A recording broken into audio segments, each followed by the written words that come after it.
ایک ایسے عنوان پر روشنی ڈالنے کی کوشش کروں گا جو دیکھنے میں تو ایک بہت چھوٹی چیز ہے، ہر انسان ہمیشہ جو ہے کرتا ہے، لیکن اگر اس چیز کو بھی ہم سنت کے مطابق جان لیں اور اس کے مطابق کریں تو انشاءاللہ عزیز یہ بہت نفع بخش اور فائدہ مند ہوں گی۔ تو آج میں آپ کے سامنے ناخن کے تعلق سے اس کو کاٹنے کا سنت طریقہ کیا ہے، اس کو کیسے کاٹا جائے، کتنے دن میں اسے کاٹنا ہے، اس کی کیا حد ہے، کتنا اس کو بڑھایا جائے، اس کے تعلق سے چند باتیں رکھنے کی کوشش کروں گا۔ اگر ان باتوں کو ہم سمجھیں گے اور اس کے مطابق اپنی ہم زندگی گزاریں گے تو انشاءاللہ عزیز ناخن جیسی چیز کو بھی کاٹنے کا اجر و ثواب انشاءاللہ ہمیں ملے گا۔ تو چند باتیں آئیے آج میں اپنی تقریر میں ناخنوں کے تعلق سے آپ کے سامنے رکھتا ہوں۔ اور پچھلی مرتبہ جو ہے اس عنوان کی ایک کڑی میں ہم نے دیکھا تھا کہ ہمارے بال کیسے ہو، سر کے بالوں سے متعلق تمام تر تفصیلات میں نے آپ کے سامنے رکھنے کی جو کوشش کی تھی کہ بال کیسے ہونا چاہیے، کٹنگ کیسی ہونا چاہیے، اور تمام دیگر تفصیلات اس کی آپ کے سامنے رکھی تھی۔ اور مقصد یہی تھا کہ اگر ہم بال سب کو ہوتے ہیں، لوگ بال کٹاتے ہیں، اگر اس میں سنت کا پہلو اگر سامنے ہو تو انشاءاللہ عزیز بال رکھنے کا بھی اجر اور ثواب انسان کو ملے گا۔ اسی طرح آج جو چند باتیں آپ کے سامنے رکھوں گا یہ بھی اسی سے متعلق ہوں گی۔ آج جو چند باتیں ہم دیکھیں گے انشاءاللہ عزیز اس میں سے ایک ہوں گا کہ ناخن کس طرح سے کاٹے جائیں، ٹھیک ہے۔ یہ وہ زندگی کے روزمرہ کے اعمال ہیں جو اگر ہم اس کو بھی سنت کے مطابق کر لیں تو عمل کا عمل، کام کا کام، اجر کا اجر، ثواب کا ثواب، ٹھیک ہے۔ اور جیسا کہ ہم جانتے ہیں کہ کسی مباح عمل پہ نیت درست ہو جائے تو عمل اجر و ثواب دیتا ہے، اسی طرح کسی عمل کو سنت کے مطابق ڈھال دیا جائے وہ بھی اجر و ثواب کا باعث بن جاتا ہے۔ تو لہٰذا انشاءاللہ عزیز آج آپ کے سامنے میں چند باتیں جو رکھنے کی کوشش کروں گا، جس میں کڑی میں پہلی چیز ہوں گی کہ ہم دیکھیں گے ہمارے ناخن کیسے ہو، ان کو ہم کیسے تراشے، کب کب تراشے، اس کی کیا آخری مدت ہے۔ چونکہ ہم دیکھتے ہیں زندگی کے تمام معاملوں میں ہم لوگوں نے ایک بڑی افسوسناک بات ہے کہ نبی اکرم صلی اللہ علیہ وسلم کو جس کو اسوہ اور نمونہ، آئیڈیل بنا کر یا ہیرو جس کو کہیں گے، جس کو دیکھ کر لوگ چلتے ہیں، وہ ہمیں دیا گیا۔ اور اللہ رب العزت نے قرآن فرمایا لَقَدْ كَانَ لَكُمْ فِي رَسُولِ اللَّهِ أُسْوَةٌ حَسَنَةٌ، کہ تمہارے لیے اے لوگوں، اے مسلمانوں، نبی اکرم صلی اللہ علیہ وسلم سب سے بہترین اسوہ اور سب سے بہترین نمونہ ہے۔ لیکن اس کے باوجود بھی ہم پتہ نہیں کن کن لوگوں کی نقالی بولتے ہیں نا، جس کو بولیں گے آئیڈیل بنا کر ان جیسا ہونے کی ہم کوشش کرتے ہیں، جبکہ ہمارے لیے آئیڈیل اور نمونہ اگر کوئی ہے، ہیرو اگر کوئی ہے، انسپریشن کوئی ہے کہ جس کو دیکھ کر ہمیں زندگی گزارنا اور عمل کرنا ہے، وہ ہے نبی اکرم صلی اللہ علیہ وسلم۔ تو آئیے ناخن کے تعلق سے چند باتیں رکھتا ہوں۔ ناخن تمام لوگوں کو ہوتے ہیں، یہ مسئلہ ناخن کا بالوں جیسا بھی نہیں کہ کچھ کو ہوتے اور کچھ کو نہیں ہوتے۔ بالوں کا مسئلہ ہوتا ہے کسی کو سر پر بال نہیں ہوتے، داڑھی پر بال نہیں آتے، منہ چھپ بال نہیں آتے، چہرے پر بال نہیں آتے، لیکن ناخن تو عموماً بہت ہی ریئرسٹ آف ریئر کیس میں کسی کو ناخن نہیں ہوتے ہوں گے۔ تو ناخن تو عموماً سب کو ہوتے ہیں۔ اس کے تعلق سے بھی اگر آداب اور دیکھ لیں کہ نبی اکرم صلی اللہ علیہ وسلم کیا کرتے تھے تو ہمارا ناخن کا کاٹنا بھی اجر و ثواب کا باعث بن جائیں گے۔ یہ بات کیوں کہہ رہا ہوں کہ کچھ لوگ ناخن کاٹتے نہیں، ان کے ناخن خود بخود ٹوٹ کر جھڑ جاتے ہیں، مطلب اتنا بڑھاتے ہیں کہ وہ خود لگ کے ٹوٹتے جاتے ہیں، نکال کے پھینک دیتے ہیں، جبکہ آپ صلی اللہ علیہ وسلم سنت کاٹنا ہے، سمجھ رہا؟ اس لیے بات رکھ رہا ہوں، ناخن کو ہمیں کاٹنا چاہیے۔ یہ نہیں کہ آپ اس کو اتنا بڑھائیں کہ آٹومیٹک وہ ٹوٹنا شروع ہو جائے، یا یہ بھی نہیں کہ ناخنوں کو آپ چھوڑ دیں مکمل طور سے، کچھ لوگ بہت زیادہ بڑا کر دیتے ہیں۔ ناخنوں کو ہمیں کاٹنا چاہیے۔ کاٹنے کے تعلق سے یاد رکھیے جو آپ سے ان کے تعلق سے آتا ہے، صحیح بخاری کی روایت ہے، ابو ہریرہ رضی اللہ عنہ اس کے راوی فرماتے اور کہتے ہیں کہ نبی اکرم صلی اللہ علیہ وسلم کو یہ فرماتے ہوئے سنا ہے کہ 5 باتیں انسان کی فطرت سے ہیں، 5 چیزیں، 5 things human nature سے، انسانی فطرت سے۔ پھر فرماتے ہیں ختنہ کا کرنا انسانی فطرت۔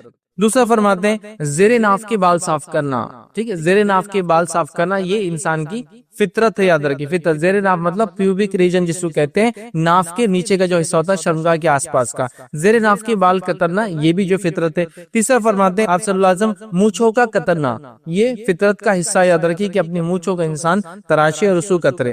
چوتھا آپ نے فرمایا ناخن کا کاٹنا، ناخنوں کا کاٹنا یہ انسانی فطرت ہیومن نیچر سے ہے۔ اور 5واں آپ نے فرمایا بغل کے بال کو صاف کرنا، بغل کے بالوں کو جو ہے انڈر آرمز جو ہیئرز آتے ہیں اس کو نکالنا، یہ 5 چیزیں فطرت میں۔ اس میں چوتھی بات جو بیان کی وہ ہے ناخنوں کا کاٹنا۔ تو ناخن کا کاٹنا یاد رکھیے انسانی فطرت کا حصہ ہے، یہ ہیومن نیچر ہے، ٹھیک ہے۔ تو لہٰذا ہمیں ناخن کو کاٹنا چاہیے۔ یہ بڑی افسوس کی بات ہے کہ ہم دیکھتے ہیں کہ ناخن جو بہت ساری بیماریوں کی وجہ بھی ہوتی ہے، اگر ان کو برابر کاٹا، چھاٹا یا تراشا یا صاف نہ کیا جائے تو یہ بہت ساری بیماریوں کا باعث بنتے۔ پتہ ہے آپ کو، آپ کام کرتے ہیں بہت ساری بار اور غلاظت اور میل ناخنوں میں اٹک جاتا ہے۔ کچھ لوگوں کو دیکھا گیا کہ اپنے ناخنوں کو اللہ رحم کرے پتہ نہیں کتنے مہینے بڑھا دیتے ہیں اور ناخن نہیں لگتے، یہ ناخن وائٹ لگتا ہے اور یہاں سے کالا ناخن شروع ہوتا تھا، میل بھر کر وہ پورا بلیک رہتا ہے، ٹھیک. پھر کبھی کوئی موقع محل شخصیت یا انسپیکشن ہو تو جلدی جلدی وہیں توڑ توڑ کے پھینک دیتے لوگ. ارے اب چیکنگ ہو رہی ہے تو اب کیا کرنا. ٹھیک ہے. یا پھر جب کوئی کہتا ہے کہ کتنے غلیظ آدمی ہو, اتنے ناخنوں کو بڑھا لیا, گندا اور میل بھر لیا, تو تب پھر احساس ہو رہا ہے ناخن واقعی میں گندے, ہمیں کاٹنا چاہیے. اور یہ بہت ساری بیماریوں کی وجہ یاد رکھیے ناخنوں کے اندر جو غلاظت جمع ہوتی ہے. لہٰذا ہمیں اس معاملے میں سترک رہنا چاہیے, محتاط رہنا چاہیے کہ ناخنوں کا کاٹنا فطرت سے ہے, اور یہ پارٹ آف ہیومن نیچر ہے, انسانی فطرت کا حصہ ہے. جو ایسا نہیں کرتا ہے وہ غیر فطری عمل کر رہا ہے, ان نیچرل ایکٹ کر رہا ہے. یاد رکھیے جو ناخنوں کو نہیں کاٹتا ان کو بڑا کر لیتا ہے شیطانوں کی طرح. یاد رکھیے. ٹھیک ہے. تو لہٰذا ناخنوں کو کاٹنا یہ انسانی فطرت سے ہے. اب ان کو کب کاٹنا ہے, تو آئیے صحابہ سے جو عمل ملتا ہے وہ یہ روایت جو ہے شرح سنہ کے اندر آپ کو ملیں گی. عبداللہ بن عمر رضی اللہ عنہ ہر جمعہ اپنے ناخنوں کو تراشا کرتے, ہاتھ کے اور پیر کے. یاد رکھیں. تو آپ کوشش کریں کہ ہر جمعہ آپ بھی ناخنوں کو تراشا کریں.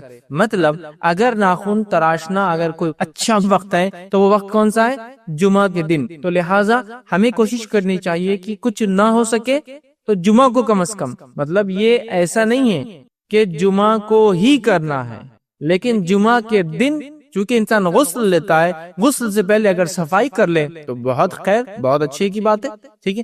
لیکن اگر نہ ہو سکے تو جب ضرورت پڑے, جیسے مثال کے طور پر کسی انسان کے ناخن 2 ہفتے میں بڑے ہوتے ہیں, مطلب 1 ہفتے میں اتنے تھوڑے بڑے ہوتے ہیں کہ اس کو کاٹنا مطلب وہ ایک درد سری ہوتی, اتنا در کاٹو, اس لیے کہ ایکسٹرا کٹنے کا چانسز بڑھ جاتے ہیں, پھر وہ تکلیف اور بے چینی اور انگار ہوتی ہے نا, جلن ہوتی ہے. تو وہ 2 ہفتے میں کاٹے, لیکن کوشش یہ کرے کہ جمعہ کو فکس کر لے, یہ جمعہ یا نیکسٹ فرائیڈے یا اس کے بعد کا فرائیڈے. لیکن یہ ضروری نہیں ہے, ورنہ ایسا ہوا کہ ضرورت تو ہے آج کاٹنے کی, جمعہ چلا گیا تو آپ بول رہے ہیں اگلی جمعہ ہی کاٹوں گا, یہ ایسا نہیں ہے. لیکن ایک پوائنٹ ایسا ہے جہاں عبداللہ بن عمر رضی اللہ عنہ اپنے ناخن کاٹا کرتے, مونچھیں تراشا کرتے, اور وہ دن تھا جمعے کا دن. تو ہم بھی کوشش کریں کہ جمعے کے دن عموماً بہت سارے لوگ چھٹی لیتے ہیں یا چھٹی ہوتی ہے, اور خاص طور سے اورنگ آباد شہر میں تو جمعہ کے دن الیکٹریسٹی مینٹیننس ڈے ہوتا ہے, جس کی وجہ سے اکثر کمپنیاں بند ہوتی ہے, تو کمپنی والے بھی چھٹی پر ہوتے ہیں. اکثر لوگ بھی اپنی دکانیں وغیرہ بند رکھتے ہیں. گلف وغیرہ میں تو فرائیڈے اور سیٹرڈے تو ویکینڈ مانا جاتا ہے, چھٹی ہے, آخر 2 دن تک یاد رکھیے. تو لہٰذا بہت آسان ہے, جمعہ کے دن آپ اٹھے, غسل سے پہلے آپ جو ہے ناخن کو اپنے تراش لے. لیکن یہ کوئی ضروری نہیں ہے, جب ضرورت پڑے آپ کاٹ سکتے ہیں, ہفتے کے اندر کاٹ لیجئے, جمعہ کو کاٹیے, جمعہ سے اگلے 2 جمعہ بعد کاٹیے, مطلب 15 ڈیز میں 1 ٹائم کاٹیے.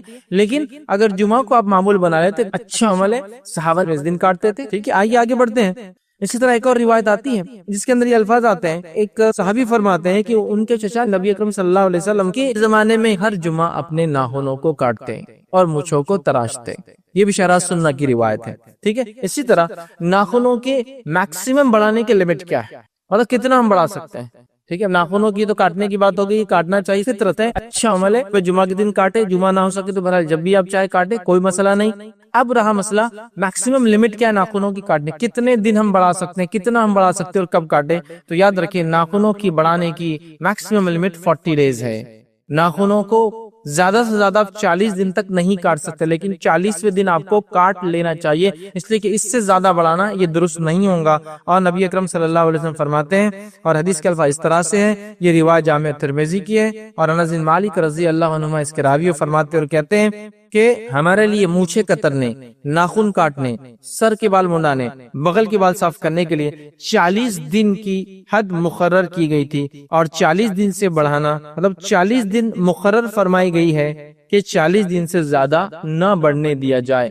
مطلب کہ 40 دن سے زیادہ ہم ناخنوں کو نہ بڑھنے دیں. ٹھیک ہے. مونچھوں کو نہ بڑھنے دیں. ٹھیک ہے. بغل کے بال نہ بڑھنے دیں. ٹھیک ہے. اسی طرح زیر ناف کے بال نہ بڑھنے دیں.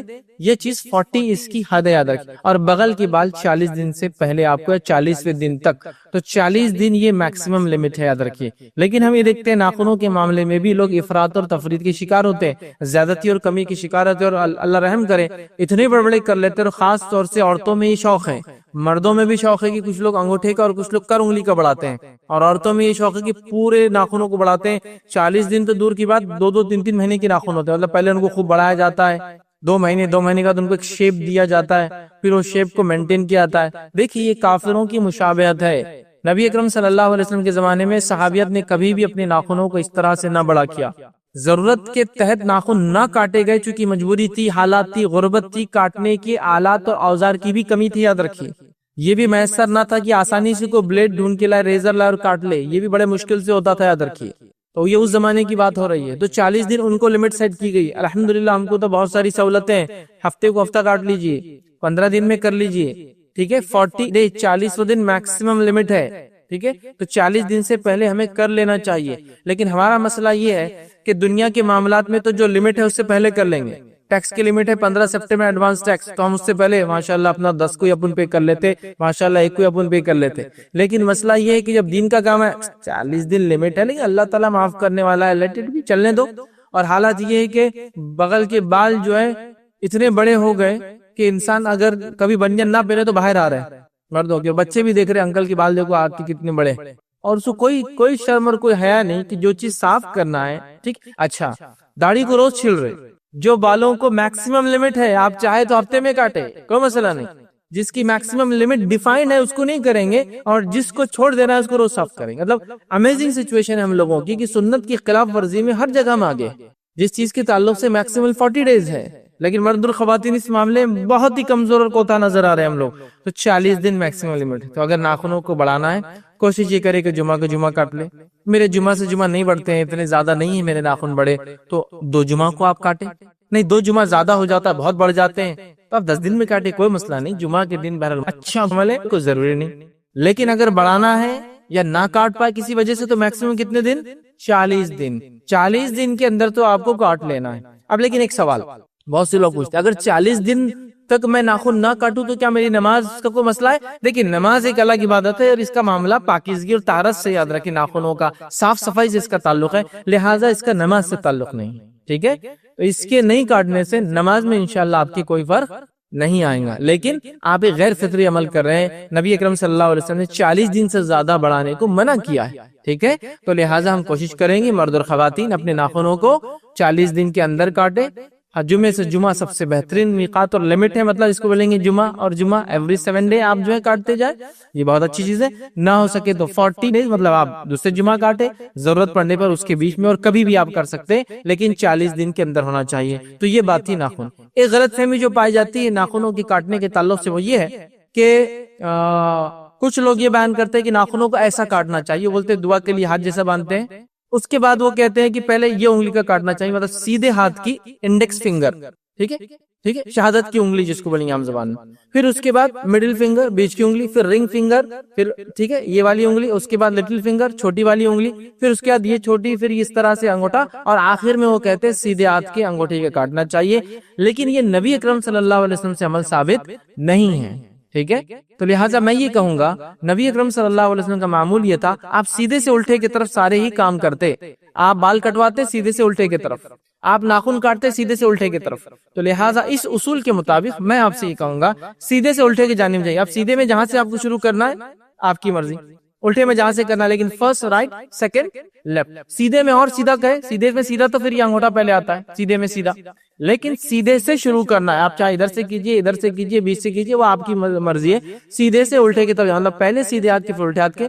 سیم معاملہ پیروں کے ناخن کو ہوگا، پہلے سیدھے پیر کے اور پھر الٹے پیر کے۔ سیدھے پیر میں آپ کو کہاں سے چالو کرنا آپ کی مرضی، الٹے پیر میں آپ کو کہاں سے چالو کرنا آپ کی مرضی، لیکن شروعات سیدھے پیر سے الٹے پیر کی طرف ہوں گی، سمجھے آپ بات کو۔ تو لہٰذا ناخن کاٹنے کا طریقہ ہے کہ پہلے سیدھے ہاتھ کے پھر الٹے ہاتھ کے، اسی طرح پیروں میں پہلے سیدھے پیر کے پھر الٹے پیر کے۔ اس میں آپ کہاں سے شروع کریں گے اس کے تعلق سے کوئی صحیح روایت نہیں ملتی کہ اس انگلی سے کہاں سے، یا پیر میں اگر ہو تو کیا چھوٹی انگلی سے، چونکہ پیر میں چھوٹی انگلی پہلے آتی، ہاتھ میں انگوٹھا پہلے آتا ہے، ٹھیک ہے، تو کیسا کریں اس تعلق سے کوئی روایت نہیں ملتی۔ لہٰذا سیدھے سے الٹے کا اصول یاد رکھیے، رائٹ کے فرسٹ دین لیفٹ۔ اب رائٹ میں آپ کو جو بہتر لگے، جو سہولت ہو، جو آسان ہو، آپ اس کو کر سکتے ہیں یا کرنا چاہیے، ٹھیک ہے۔ تو ناخنوں کو صاف کرنا یہ صحابہ کا عمل ہے، اور اس کی میکسیمم لیمٹ 40 ڈیز کی دیے، ہمیں کوشش کرنا چاہیے 40 دن کے اندر ہمارے ناخنوں کو ہم کاٹ لے، یاد رکھیے، ٹھیک ہے۔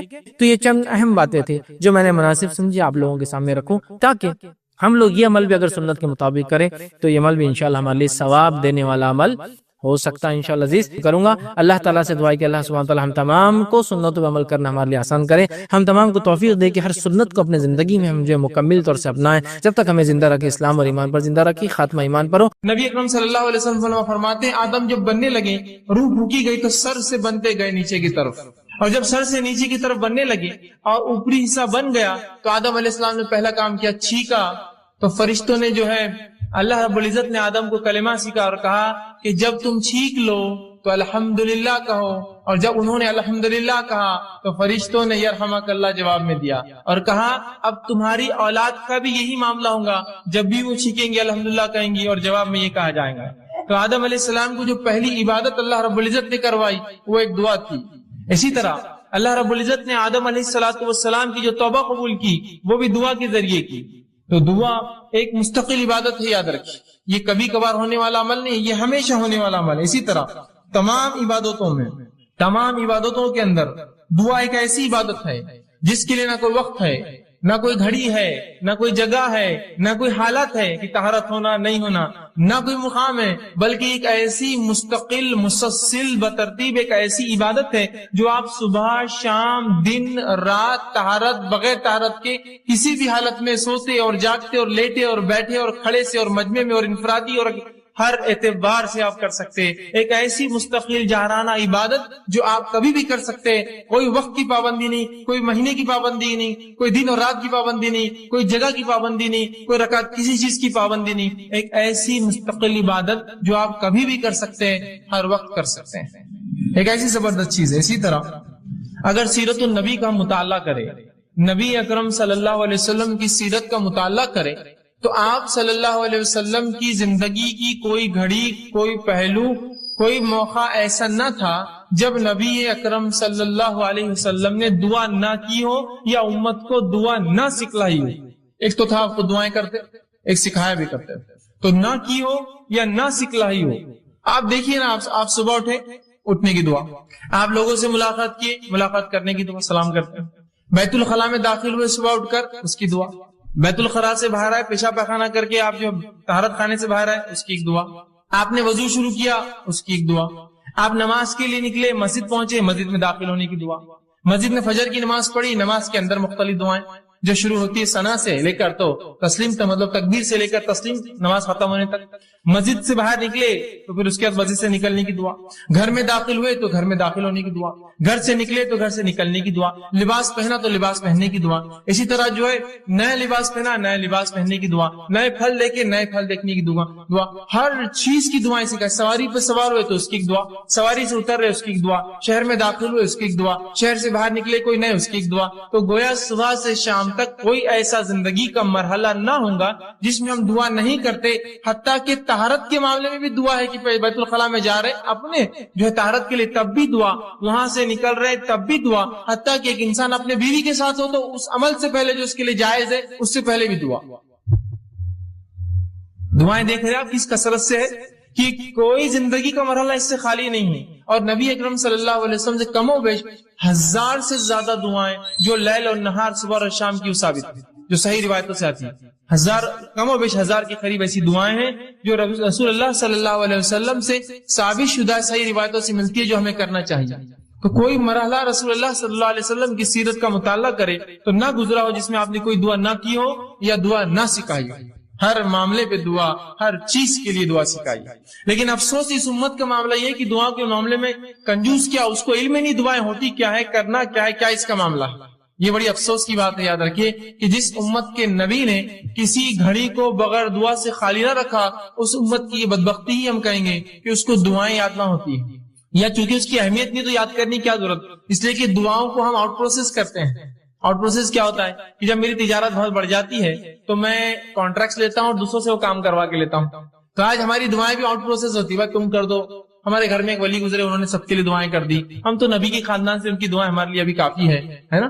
اس طرح سے ہم دعائیں دوسروں سے کرواتے ہیں، خود پہ کرنے کوئی معمول نہیں۔ تو دعا یاد رکھی عبادت ہے، اور نبی اکرم صلی اللہ علیہ وسلم کی سیرت میں ہم دیکھتے ہیں آپ پوری زندگی ہر وقت دعائیں کرتے تھے۔ اسی طرح جو ہے اسلام کے دوسرے اعمال جو فرائض جس کو کہتے ہیں، نماز، روزہ، زکوٰۃ، حج، اگر اس کا مطالعہ بھی کریں تو یہ بھی ایک قسم کی دعائیں ہیں۔ نماز کیا ہے آپ کی شروع سے لے کر آخر تک مختلف دعاؤں کا مجموعہ۔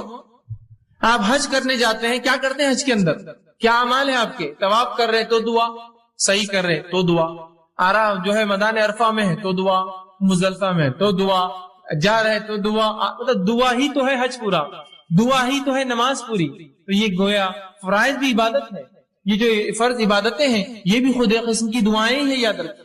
تو دعاؤں کی شریعت نے بڑی اہمیت یاد رکھی ہے. لیکن آج یہ ہماری بدبختی ہے, غلط فہمی ہے کہ ہم یہ سمجھتے ہیں دعا ایک ایسی چیز ہے جو مشکل حالات میں, پریشانی کے اندر, مصیبت کے اندر اس کو استعمال کیا جائے, ورنہ بہرحال اس کی ضرورت نہیں ہوتی. حالانکہ یہ ایک بہت بڑی غلط فہمی یاد رکھی, بہت بڑی غلط فہمی کہ ہم محض اپنی ضرورت کے وقت دعا کریں, بلکہ ہمیں تو یہ حکم ہے کہ ہر بار ہم دعا کریں, ہر بار دعا کرے, ہر چیز سے پہلے دعا کرے, ہر چیز کی بات دعا کرے, ہر چیز کی ابتدا میں دعا کرے. یہ غلط فہمی کو دور کیجیے کہ دعا کبھی کبھار مصیبت میں پھنس گئے, پریشانی میں پھنس گئے تو کرے, بلکہ دعا ایک مستقل جارحانہ ایک مومن کی زندگی کا عمل ہے جو وہ صبح شام اٹھتے بیٹھتے کھاتے پیتے, عبادتوں سے پہلے, عبادتوں کے اندر, عبادتوں کے بعد وہ جو ہے دعائیں کرتا ہے. اور اللہ رب العزت جو ہے دعاؤں کو قبول بھی کرتا ہے. ایک غلط فہمی یہ بھی ہوتی ہے لوگوں کو کہ یار میں نے اتنی دعا کی, ہم لوگ اتنی دعائیں کر رہے ہیں لیکن میری دعا قبول نہیں ہوتی. میں نے فلاں مسئلے کے لیے دعا کی, وہ چیز مجھے نہیں ملی. میں نے فلاں کام کے لیے دعا کی, وہ چیز کام نہیں ہوا. میں نے فلاں مسئلے کو فلاں کیا, آج تک وہ چیز نہیں ہوئی. یہ کیسی عجیب بات ہے کہ میں دعا تو کر رہا ہوں لیکن وہ چیز قبول نہیں ہوتی ہے, وہ چیز میری پوری نہیں ہوتی ہے, یا وہ کام میرا نہیں ہوتا ہے. پھر کیا فائدہ دعائیں کر کے؟ اور جب دعاؤں کا صحیح تصور اور دعا کیا ہے, ہم نے کیا سمجھا, دعا مصیبت کی ایک چیز ہے استعمال کی. اب مصیبت حل نہیں ہوئی تو پھر دعا کر کے فائدہ کیا ہے؟ ہم نے دعاؤں کو یہ سمجھا کہ مصیبت کی گھڑیوں میں اللہ کو پکارنا یہ دعا ہے. اب اگر مصیبت میں میں نے پکارا اور وہ دعا کا جواب نہ آیا, جو مجھے نہ سمجھا, تو پھر فائدہ کیا ہے دعا کر کے جس کا جواب نہیں آتا, جو قبول نہیں ہوتی. اور پھر یہ سوچ کر انسان یا تو دعائیں کرنا چھوڑ دیتا ہے. دعائیں کرنا چھوڑنا تو پھر ٹھیک ہے, لیکن اللہ رب العزت سے جو بدزنی وہ شروع کرتا ہے, یار دعائیں قبول نہیں کرتا اللہ ہماری, فائدہ کیا کر کے. بدزنی مطلب اللہ سے بدزن ہو جاتا ہے اور یہ کہنا شروع کر دیتا ہے کہ دعائیں میری قبول نہیں ہوتی ہے یار, یا دعا کر کے فائدہ نہیں میری قبول نہیں ہوتی. یہ بہت خطرناک چیز ہے, یاد رکھیں. پہلے غلط فہمی کی دعا مصیبت کی ایک چیز ہے, اس کے بعد اگر مصیبت دعا نہیں دوسری چیز کی, پھر انسان یا تو دعائیں کم کر دیتا ہے یا تو دعا کرنا چھوڑ دیتا ہے. یہ کم اور چھوڑنا تو ٹھیک ہے, اللہ سے شکایتیں شروع کر دیتا ہے. کیسا اللہ میری دعا قبول نہیں کیا, کیا فائدہ یار دعا کر کے, اپنی قبول نہیں ہوتی تو کر کے کیا فائدہ. یہ سب سے خطرناک مرحلہ, یاد رکھیے. اس میں انسان پھر جو ہے اس دائرے سے نکل جاتا ہے اور اکثر لوگ اس چکر میں جا کے شرک اور کفر تک پہنچ جاتے ہیں. کیسے انشاءاللہ آگے میں رکھوں گا. جبکہ اللہ رب العزت نے اپنی کتاب میں اعلان کیا کہ تم دعا کرو, میں تمہاری دعاؤں کو قبول کروں گا. جس طرح میں نے ایک آیت آپ کے سامنے خطبے میں 2 آیتیں تلاوت کی. ایک آیت سورہ غافر سورہ نمبر 40, اس کی آیت نمبر 60 میں نے تلاوت کی. اس میں اللہ فرماتا ہے, کہتا ہے وقال ربکم ادعونی استجب لکم, کہ تمہارا رب تم سے کہتا ہے, یا اللہ رب العزت کہتا ہے کہ تم اس سے دعا کرو, استجب لکم, میں تمہاری دعاؤں کو سنوں گا. کون کہہ رہا ہے یہ؟ اللہ کہہ رہا ہے تم دعائیں کرو اے مسلمانوں, میں تمہاری دعاؤں کو سنوں گا. استجب لکم ان الذین یستکبرون عن عبادتی, اور جو میری دعائیں نہیں کرتے, مجھ سے دعائیں نہیں مانگتے اور تکبر کی بنیاد پر نہیں مانگتے. جو اللہ فرماتا ہے یستکبرون عن عبادتی, جو دعاؤں کو نہیں کرتا تکبر کی بنیاد پہ, اور دعا عبادت چونکہ یہاں لفظ ہے ان عبادتی, جو دعاؤں کی شکل میں میری عبادت نہیں کرتا تکبر کی بنیاد میں, سیدخلون جہنم داخرین, ایسے شخص کو میں جہنم کے اندر ڈال دوں گا. سمجھ رہے بات کو, کہ جو دعا نہیں کریں گے, تکبر کریں گے, دعا ایک عبادت ہے, تو اللہ فرما رہا ہے ایسے لوگوں کو اٹھا کر میں کہاں ڈال دوں گا, سیدخلون جہنم داخرین, ایسے لوگوں کو میں جہنم میں ڈال دوں گا. تو وہ اللہ دعا سنتا ہے, نہ کرنے والوں کو جہنم میں ڈالیں گا, تو کرنے والوں کی پھر ضروری اس کے لیے لازم ہے کہ وہ جواب دے. اس کے نفس پہ لازم ہے, جب وہ کہہ رہا ہے مجھ سے کرو, نہ کروں گا تو جہنم میں ڈالوں گا, تو گویا تم کرو میں قبول کروں گا. یہ اس کا معنی ہے. دوسری آیت جو میں نے تلاوت کی سورہ بقرہ سورہ نمبر 2 آیت میں 186 تھی, اس میں اللہ نے فرمایا وَإِذَا سَأَلَكَ عِبَادِي عَنِّي فَإِنِّي قَرِيبٌ, کہ میرے بندے اے نبی تم سے سوال کرتے ہیں صلی اللہ علیہ وسلم, کہ میرے بندے سوال کرتے سَأَلَكَ عِبَادِي عَنِّي, میرے بارے میں, فَإِنِّي قَرِيبٌ. اگر قرآن کا آپ اگر طرز دیکھیں, قرآن کا جواب دینے کا اگر انداز اور اسلوب دیکھیں, قرآن میں جب بھی رسول اکرم صلی اللہ علیہ وسلم سے سوال ہوا تو اللہ نے فرمایا وہ تم سے پوچھتے ہیں فلاں, کہہ دو قل, وہ تم سے پوچھتے ہیں چاند کے بارے میں, کہہ دو قل کے لفظ آتے ہیں. سبحان اللہ. اس آیت پہ غور کیجیے, اللہ نے فرمایا وَإِذَا سَأَلَكَ عِبَادِي, میرے بندے میرے بارے میں پوچھتے ہیں, فَإِنِّي قَرِيب, کہہ دو بھی نہیں کہا, رسول کو نکال دیا بیچ میں سے, فَإِنِّي قَرِيب, کہہ دو ان سے کہ میں قریب ہوں, نہیں کہا فَإِنِّي قَرِيب, میں قریب ہوں ان سے. مطلب گویا جملے اور الفاظ کے اعتبار سے اس کے اندر قالا کا لفظ بھی نہیں آیا کہ نبی تم کہہ دو قل ان سے، یا قال یہ تم ان سے کہہ دو کہ میں قریب ہوں. رسول اکرم صلی اللہ علیہ وسلم کو بھی وہاں سے نکال کر انی قریب سیدھا جواب دیا گیا. حالانکہ سورہ بقرہ اٹھائیے، سوالات کا ایک سلسلہ ہے سورہ بقرہ میں، ہر سوال کی بات آتا ہے کہ آپ سے سوال کرتے قل ان سے جواب کہہ دو، قل ان سے کہہ دو، قل ان سے کہہ دو، کہ اس کا معنی یہ ہے. یہاں جب سوال ہوا کہ میرے بندے پوچھتے میرے بارے میں، تو رسول اللہ صلی اللہ علیہ وسلم کو قل بھی نکال دیا، فانی قریب، سیدھا اتنا قریب ہوں کہ مجھے یہ بھی کہنے کی ضرورت نہیں ہے نبی آپ کہہ دو میں قریب ہوں. تو کہا وَإِذَا سَأَلَكَ عِبَادِي عَنِّي فَإِنِّي قَرِيبٌ، جب میرے بندے پوچھتے ہیں میرے بارے میں نبی آپ سے کہہ دو کہ میں ان سے قریب ہوں. اجیب الدعوۃ الداعی اذا دعان، اور جو بھی مجھ سے دعا کرتے ہیں میں ان کی دعاؤں کو قبول کرتا ہوں، ان کی دعاؤں کا جواب دیتا ہوں. اور فرمایا فلیستجیبوا لی، تو انہیں چاہیے وہ صرف میرے سے ہی دعا کرے، مجھے سے ہی مانگے. ولیؤمنوا بی، اور مجھ پر ایمان لائے. لعلکم یرشدون، شاید کہ وہ ہدایت یافتہ ہو، شاید کہ وہ رشد و ہدایت پر قائم رہے. تو یہاں اللہ رب العزت نے اس کی وضاحت کر دی کہ اے لوگوں تم پوچھتے ہو میرے بارے میں قریب ہوں، تمہاری دعاؤں کو سنتا ہوں، لہٰذا تم صرف مجھ ہی سے دعا کرنا تاکہ تم جو ہے رشد و ہدایت پر رہو. ولیؤمن، ایمان مرحل شرط ہے ہر چیز کے لیے، تو میں ایمان والوں کی دعائیں قبول کرتا ہوں. اور آگے فرمایا جو ہے تاکہ تم رشد و ہدایت پر قائم رہو. تو یہاں اس آیت نے وضاحت کر دی. اسی طرح رسول اللہ صلی اللہ علیہ وسلم فرمایا اور کہا، جامع ترمذی کی روایت آپ نے فرمایا ان الدعاء هو العبادہ، دعا عبادت ہے، عبادت ہے دعا، یاد رکھیں. اسی طرح فرمایا جامع ترمذی کی یہ بھی روایت ہے الدعاء مخ العبادہ، دعا عبادت کا مغز ہے، یہ عبادت کا مغز ہے. نماز دعا، حج دعا، یہ مغز ہے. دیکھیے ہر کسی چیز کے بعد دعا ہے نا، حج کے ارکان کر رہے دعا کر رہے، اس میں مغز ہے نا اس کا. تو دعا عبادت کا مغز ہے، یہ اتنی اہم چیز ہے، اس کو امت جو ہے غور کرے اور اس چیز کو سمجھے. اسی طرح اب جب میں نے یہ کہا اللہ کہتا ہے دعائیں کرو اور اللہ دعائیں قبول کرتا ہے، تو اللہ رب العزت دعاؤں کو کیسے قبول کرتا ہے، اس کا کیا طریقہ ہے؟ آئیے اس سے پہلے ایک حدیث دیکھتے ہیں جو دعاؤں کی قبولیت کے تعلق سے کہ اس کی مختصر صورتیں کیا ہوتی ہیں. جب میں نے کہا اللہ دعائیں قبول کرتا ہے تو اللہ دعاؤں کو کیسے قبول کرتا ہے، اس کا طریقہ کیا ہے؟ کیا جو میں مانگوں وہ کر دیتا ہے؟ طریقہ کیا ہے؟ آئیے سنیے. نبی اکرم صلی اللہ علیہ وسلم فرماتے ہیں، مسند احمد کی روایت ہے، ابو سعید خدری رضی اللہ عنہ حدیث کے راوی فرماتے ہیں آپ صلی اللہ علیہ وسلم فرمایا کہا مسلمان دعا کرتا ہے جس میں گناہ اور خطا رحمی کی اگر بات نہ ہو. ایک مسلمان اللہ سے دعا کرتا ہے جس میں گناہ کی بات نہ ہو، اللہ مجھے زنا آسان کر دے یا مجھے فلاں نہیں، گناہ کی بات نہ ہو، اور قطع رحمی رشتے توڑنے کی بات نہ ہو کہ اللہ میرا رشتہ ان سے توڑ دے، میں ان سے فلاں کرتا ہوں، جس میں گناہ کی بات نہ ہو، رشتے توڑنی قطع رحمی کی بات نہ ہو، تو آپ صلی اللہ علیہ وسلم فرماتے ہیں اللہ 3 میں سے ایک ضرور عطا کرتا ہے. جب بندہ اللہ سے دعا کرتا ہے جو گناہ کی نہ ہو، پہلا شرط، دوسرا قطع رحمی رشتے توڑنے کی نہ ہو، تو اللہ 3 میں سے کوئی ایک کام اس کے ساتھ کرتا ہے. غور سے سنیے تاکہ وضاحت ہو جائے کہ اللہ دعائیں بولتے ہیں نا اسے تو قبول نہیں کرتا ہے، تو کیا کرتا ہے؟ سنیے 3 میں سے کوئی ایک کام. پہلا، دعا کے مطابق خواہش پوری کر دیتا ہے. اے اللہ مجھے فلاں گاڑی چاہیے، گاڑی مل گئی، دعا کے مطابق خواہش پوری کر دی. اے اللہ مجھے فلاں گھر چاہیے، گھر مل گیا، دعا کے مطابق خواہش پوری کر دی. اے اللہ مجھے فلاں جو خاتون سے نکاح کرنا ہے، دعا کے مطابق آپ کو کر دیا، وہ چیز آپ کو عطا کر دی. اے اللہ میرے والدین کو صحت عطا فرما، دعا کے مطابق صحت عطا ہو گئی. تو جو مانگتا ہے مل جاتا ہے، پہلی شکل. دوسری صورت دعا قبول ہونے کی، سنیے آپ فرماتے ہیں دعا کو آخرت کے لیے اٹھا کے ذخیرہ بنا دیتا ہے. دعا کو اللہ لے لیتا ہے اور اٹھا کر آخرت میں ذخیرہ بنا دیتا ہے. اینڈ ٹائمز کا سٹاک، مرنے کے بعد کی زندگی کے لیے ایک سٹاک بنا کے رکھ دیتا ہے، آخرت کا ذخیرہ بنا دیتا ہے. اور تیسرا فرماتے ہیں دعا کے برابر مصیبت کو ٹال دیتا ہے. دعا کے برابر آپ نے دعا مانگی اللہ مجھے گاڑی دے، اب بولیں گاڑی نہیں ملی مجھے، دعا کے برابر مصیبت ٹال دی. ہو سکتا ہے گاڑی لیتے آپ ایکسیڈنٹ ہو کے مر جائے، دعا کے برابر مصیبت ٹال دی، گاڑی نہیں دلائی آپ.